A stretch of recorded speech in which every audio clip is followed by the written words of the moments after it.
Today's video is a behind the scenes look at my shoot with the Doppel Gang. We did this shoot back in September 2015, so it seems like a really long time ago now, but this was really exciting for me because it was the first time I got to work on something where we were creating promotional and advertising materials for a show. Now, I love shooting actors' headshots. That's something I hope to never give up, but my holy grail of photography is to shoot movie posters. I love movies, I love films, and to be able to work on that and shoot the posters and shoot that really high production advertising, that's like the end goal for me. That's the thing that I strive for. And shooting the Doppel Gang images was the start of that process for me.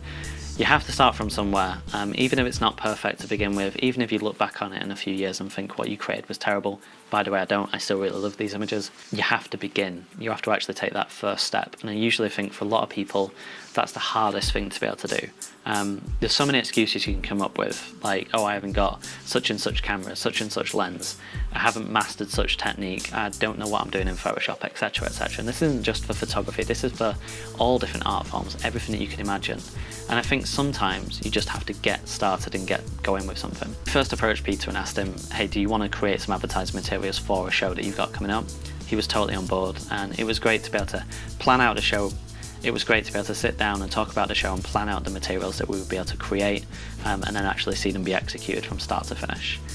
So yeah, this is a behind the scenes look at that shoot. I have to say thank you before we begin to Chris Malley.